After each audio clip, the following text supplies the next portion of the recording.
Yo era una cosa breve. Me sentaba a ver correr el agua de las lluvias. Pasaban por mi calle infinidad de féretros que con mis sueños iban detrás de la mañana. Yo era una cosa leve. Tenía los ojos tristes y las manos muy quietas, unos delgados pies que apenas sostenían mi muerto corazón de niña sin infancia. Yo era una cosa sola. Recuerdo que era dulce, que la melancolía me hacía escribir a veces poemas en el aire, que guardaba las hojas de los árboles, las plumas de los pájaros, unos peces muy rojos y unas piedras ligeras y muy blancas. Yo era una cosa pura. Eran mis amigos los perros vagabundos, los libros de otras vidas y las tardes que gemían a través de los pinos. Elsa López, gracias por abrirnos las puertas de tu casa y gracias por aceptar esta invitación de Canarias Escultura. Muchas gracias a ustedes por venir a mi casa, y a encontrarse con algo de cultura. Me parece maravilloso. Elsa, es difícil resumir tu currículum, vamos a intentarlo. Eres doctora en filosofía, editora, docente, escritora, poeta, toda una vida dedicada a defender la cultura, a trabajar por la cultura y sobre todo, lo más importante, rompiendo barreras. Así te vemos muchos, pero ¿cómo te ves tú? ¿Cómo te defines? ¿Que cómo me defino? Pues como un lío y con ganas de luchar siempre. Yo me definiría como una mujer luchadora y además con ganas de trabajar siempre, con ganas de hacer cosas, con la ilusión de hacerlas, ¿no? Entonces, rompiendo barreras, pues no sé, nunca lo pretendí, lo que pasa es que sucedía, porque en ese afán por luchar y por defender determinadas causas, al final yo creo que vas rompiendo, vas contra prejuicios, contra faltas de libertad, contra la injusticia, y al final eso en tu propio trabajo va apareciendo. Me hundo y luego vuelvo a renacer de nuevo. No pueden las tormentas con mi rostro y su pena. Derivo mar adentro, me tragan los abismos y resurjo de nuevo sobre el mar y las olas. Con estos versos, Elsa López da muestra de su carácter, indomable y por ello, indomada. Es conocida especialmente por su labor artística, pero Elsa López tiene muchas más facetas. Hacen falta muchas piezas para armar el complejo, intenso puzzle que forma la personalidad de Elsa López.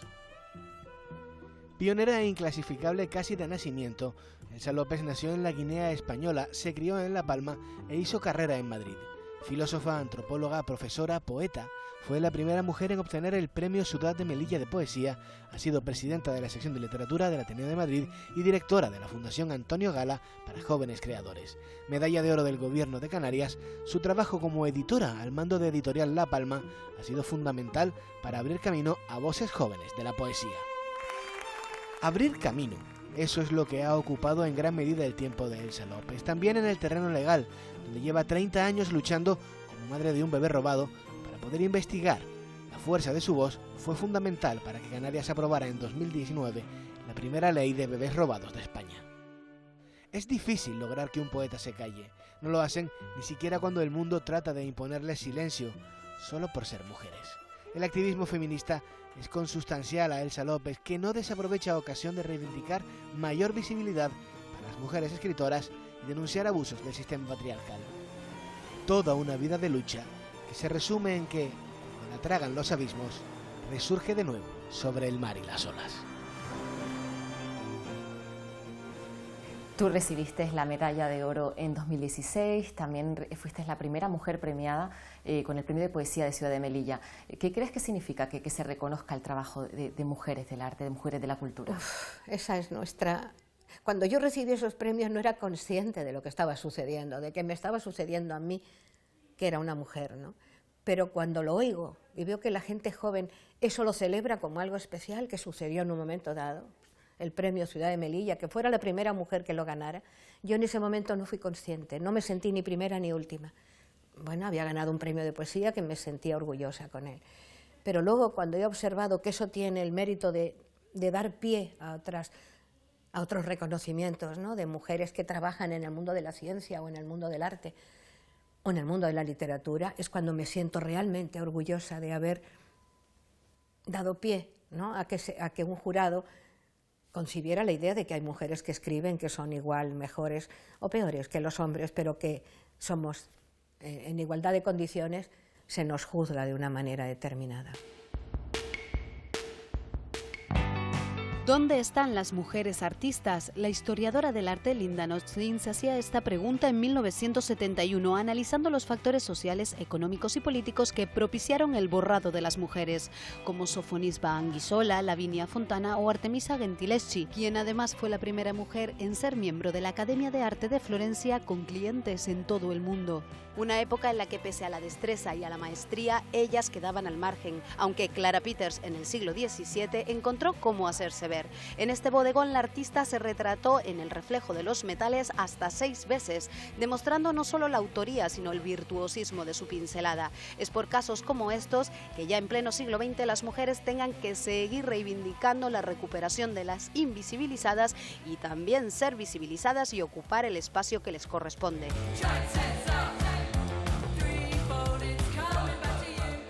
The Dinner Party, realizada en los años 70, es una instalación de Judy Chicago. Es considerada la primera obra de arte feminista, pues de forma consciente fue realizada como denuncia social. La artista dispone una mesa triangular para 39 mujeres. Las invitadas a esta obra homenaje son, entre otras, Virginia Woolf o Georgia O'Keeffe. Durante este despertar también fueron cruciales las obras de Miriam Shapiro, artista que combatía los prejuicios con respecto al arte decorativo o tradicional, o las obras de Hannah Will, que reivindicaba la imagen de la vagina como elemento clave para poner de manifiesto la situación de desigualdad y la ausencia de mujeres en el ámbito social y artístico. ¿Por qué solo el 5% de las obras de los museos son realizadas por mujeres? Esta era la pregunta que se hacían las Guerrilla Girls en los 90, y 31 años después las cosas han mejorado, sí, pero solo tímidamente, lo que lleva a muchas artistas actuales a seguir denunciando la realidad de las mujeres. La joven pintora canaria Cristina Toledo retrata la tiranía de la industria estética. En cada una de las series en las que trabajo hay una cuestión o una temática de fondo, pero sí que en casi todas ellas subyace la representación de la mujer o del cuerpo femenino y cómo siempre está estado sujeta a la mirada patriarcal. En la serie Sacrifice he trabajado a partir de los tratamientos de belleza y cómo estos se pueden convertir en una especie de tortura autoimpuesta por la que pasan las mujeres para encajar en ese molde que sería el canon estético imperante en cada momento. Y también cómo estos cánones, al ser cambiantes y al depender siempre de cuestiones externas a las propias mujeres, son siempre inalcanzables. De esta forma, el arte sigue denunciando la realidad injusta que cada día y en todos los ámbitos siguen viviendo las mujeres. Cada vez son más las investigaciones que tratan un poco de recuperar la memoria, ¿no? de esas mujeres de diferentes disciplinas que fueron silenciadas, invisibilizadas. ¿Crees que a día de hoy seguimos teniendo esa deuda con las mujeres del arte? Sí, eso no tiene fin. Han sido tantos siglos de espera, tantos siglos de diferencia, tantos siglos de que una sociedad patriarcal y machista haya dominado la situación en muchos territorios y en muchos países, que todavía es como si estuviéramos en la Edad Media, como si las mujeres hubieran pasado ya a la prehistoria. En esa lucha hemos conseguido llegar y ahora estamos en la Edad Media. Todavía nos queda dar muchos saltos para llegar a la edad contemporánea. Pero bueno, está sucediendo. Se dan premios cada vez más a mujeres, se reconoce más. Este es un libro referente en Canarias, el único que recoge de forma específica la realidad y el trabajo de algunas mujeres detrás de las cámaras en el sector audiovisual. Su escritora Sofía Ramos asegura que su pasión por el cine la llevó a investigar y constatar que están invisibilizadas. En estas páginas se encuentran las voces de mujeres dedicadas a diferentes disciplinas dentro del sector.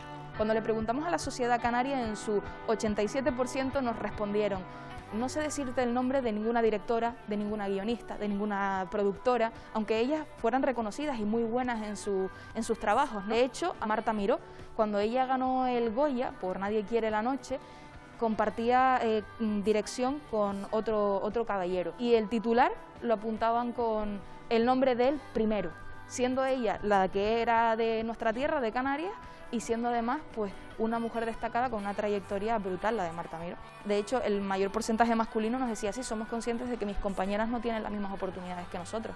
todas y cada una de ellas había sufrido una situación sexista o había sido ninguneada por ser mujer. Percibir pues ese malestar por tener que seguir demostrando el doble, haciendo el doble, teniendo que imponerse, adoptando quizás otro tipo de actitudes más autoritarias para poder decir estoy aquí y valgo. Quizás el principal motivo por el que no exista un gran número de mujeres que se dediquen al audiovisual y por otro lado que sean reconocidas, visibilizadas, es porque no hay referentes. Que en el Instituto de Punta Larga, aquí en Candelaria, pues tengan una sección feminista donde reivindiquen a las autoras y visibilicen, para mí es un auténtico orgullo. El panorama está cambiando. Yo espero, la verdad, que a lo mejor dentro de 10 años salir a la calle a preguntar de nuevo nombres de directoras canarias y que al menos una me sepan decir.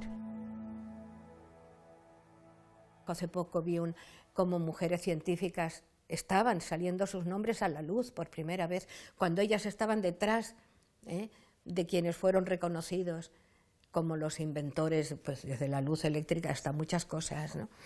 Y te das cuenta de que ellas estaban en esos laboratorios, de que ellas estaban detrás de esos hombres, mejor dicho, estaban delante porque eran las que hacían la investigación y descubrían las cosas. Pero bueno, pues razones, insisto, de un patriarcado mal entendido, donde los hombres parece que eran los que podían asistir a los actos, recibir los honores. Su presencia era considerada superior a la de la mujer en muchos actos, impidió que ellas pudieran estar en esos momentos recibiendo desde un premio Nobel hasta un reconocimiento como investigadora, ¿no? Pero eso ocurre en todo, ocurre en arquitectura, ocurre en música. Bueno, si repasamos la historia de la música, cuántas grandes compositoras fueron silenciadas porque su marido o su padre o su hermano mayor era el que aparecía en los conciertos, ¿no? El que llevaba la batuta.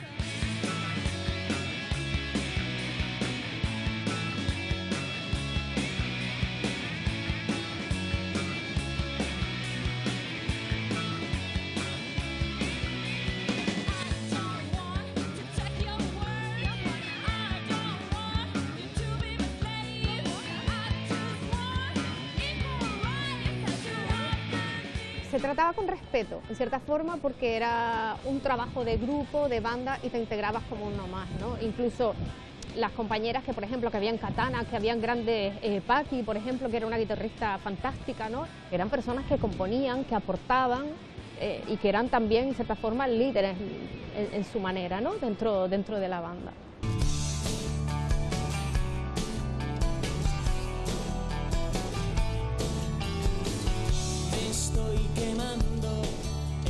Estuvimos de gira por la península, grabamos con ellos, hicimos un recopilatorio donde sale Sinéad O'Connor. Eso lo guardo yo como un tesorito.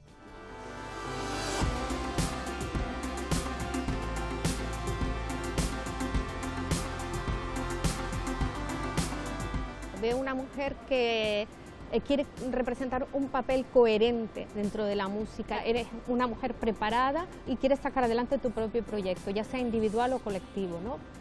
Hablamos de Sherak Peñate, hablamos de La Jalada con Belén, que es una gran compositora, Flor de Canela.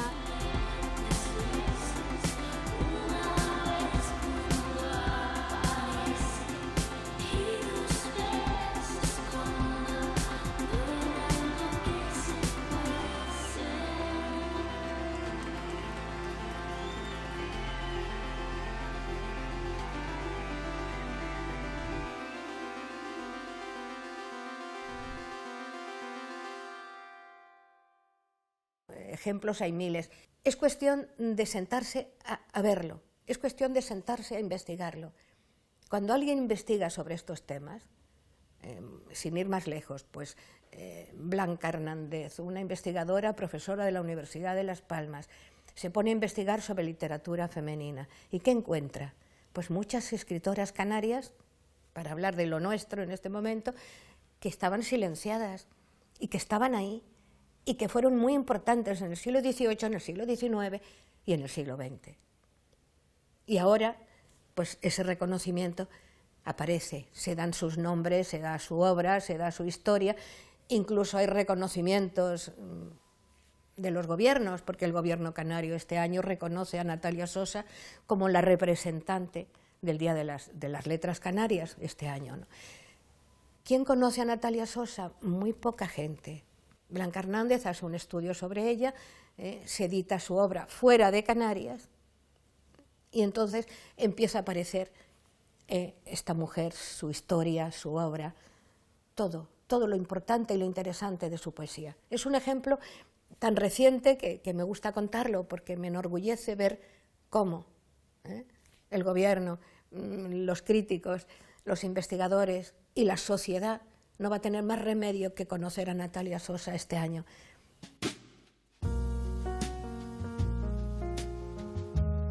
Lo que hace Natalia Sosa es emprender el reto de construir su realidad. Ella es consciente de que su orientación sexual está ligada a su identidad y por extensión a su escritura. Es importante contextualizar la obra de Natalia Sosa que tuvo lugar durante la dictadura franquista. Su poesía se convierte en un acto de rebeldía, en un acto de resistencia, de transgresión, también en un acto de valentía. Poder intentar, aunque sea vivir a través de su poesía lo que no pudo vivir en su vida real. Tiene un poema muy duro que se titula No soy Natalia, en el que niega su identidad y va diciendo: no soy Natalia, jamás nací, o si nací fue muerta. Es un poema durísimo. Que le hayan dedicado el Día de las Letras Canarias a Natalia Sosa supone no solo un homenaje, sino también un reconocimiento a esa escritura de rebeldía en una época en donde no se podía ser rebelde, y yo creo que las nuevas generaciones que se están acercando a su obra están reconociendo ese valor de la palabra poética de Natalia como resistencia, ¿no? Y como he vuelto, estoy aquí, y espero de alguna forma haber contribuido con esta obra a un legado para visibilizar las pluridentidades que conforman la sociedad en la que vivimos. Bueno, ha sido directora también de la Fundación Antonio Gala, de Jóvenes Creadores, ha sido docente, ha defendido la cultura desde muchos ámbitos.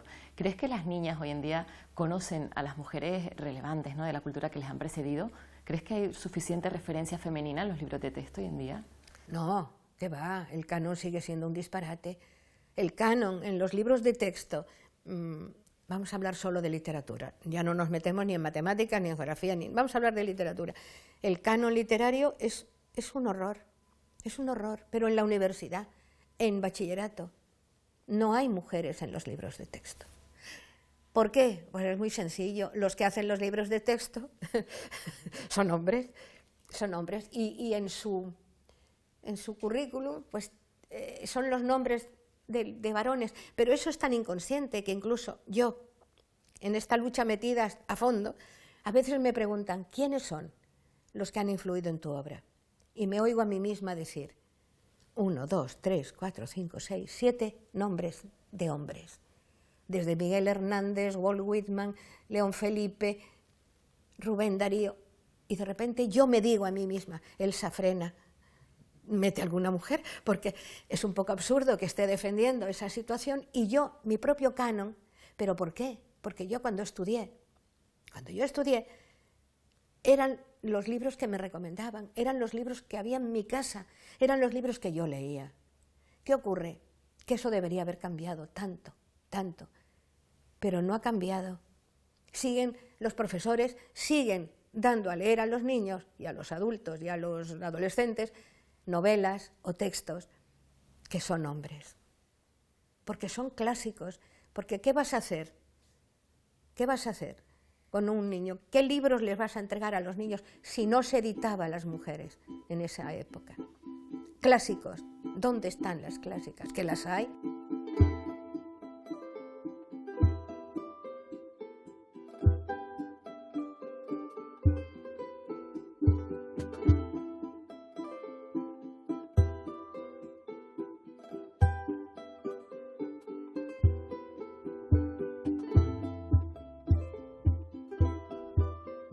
Yo creo que estamos hablando de personajes de una complejidad y de una magia maravillosa, a los que hay que entender que les costó doblemente pues desarrollar la carrera artística que desarrollaron. y el alma permaneció tranquila y sosegada, esperando serena un horizonte con menos sombra.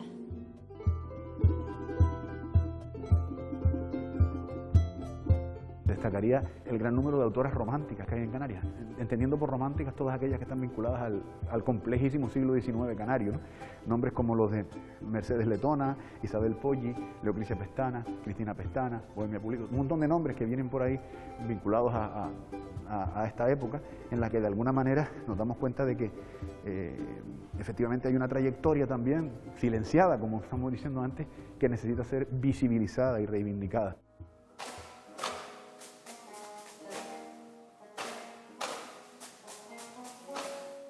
Hay una importante presencia femenina, autoras como Inocencia Páez, una poeta de la isla de la Graciosa, como María Padrón, autora gran canaria pero de raíces herreñas, como Macarena Nieves, una artista también, artista plástica y también creadora de la isla de Lanzarote, como Elsa López de la isla de La Palma. O sea, tenemos un ramillete maravilloso de autoras, creadoras que están haciendo una labor fantástica, y bueno, desde ahí a nombres jovencísimos como los de María Valerón de Fuerteventura, que están dando un paso adelante, por supuesto, y no solamente mostrando la calidad artística, sino efectivamente diciendo aquí estamos y posicionándose de una vez por todas frente a ese silencio y olvido al que han sido sometidas a lo largo del tiempo.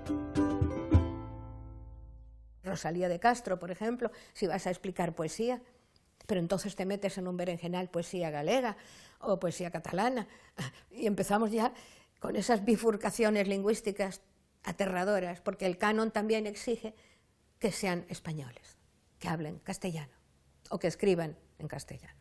Eso es todo un problema político, sociológico, y eso incide en la cultura.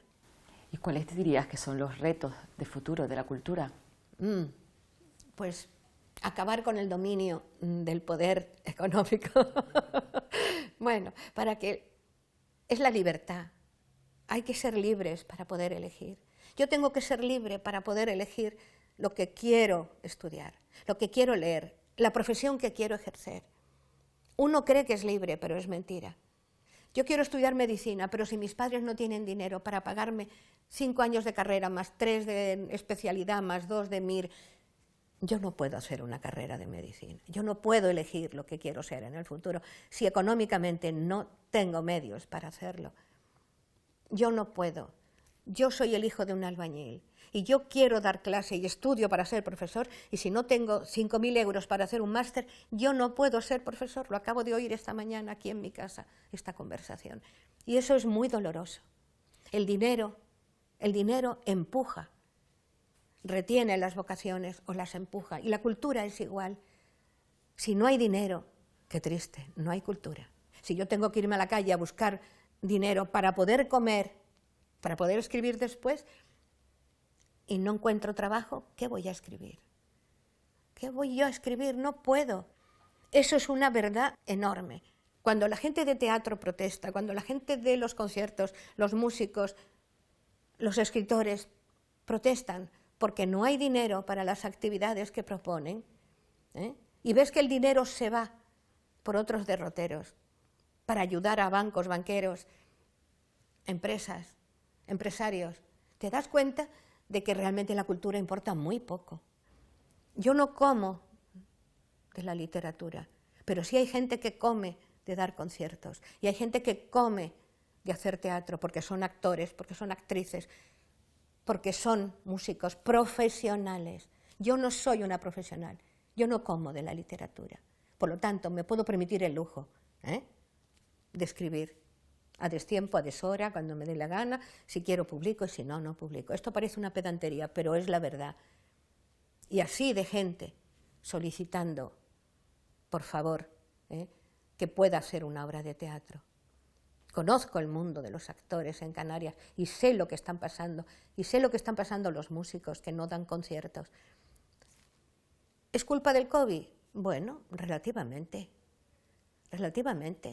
¿Qué pasa en Madrid? ¿Por qué hacen caso a la hostelería? Porque la hostelería se defiende con uñas y dientes y tienen miedo. El poder tiene miedo siempre cuando se les enfrentan y les dicen, un momento, que te voto pero ya no te voto, cuidado con nosotros que somos miles. Pero los actores no son miles, son 10, los músicos son 10, entonces no tienen ese poder de levantarse y de enfrentarse al poder. El COVID está ahí, pero también el COVID es un pretexto, cuidado, para muchas cosas. El COVID es un peligro de muerte y ha muerto mucha gente por él, pero también se utiliza para muchas cosas, para bien y para mal. Elsa López, muchas gracias por este ratito. Gracias por todo.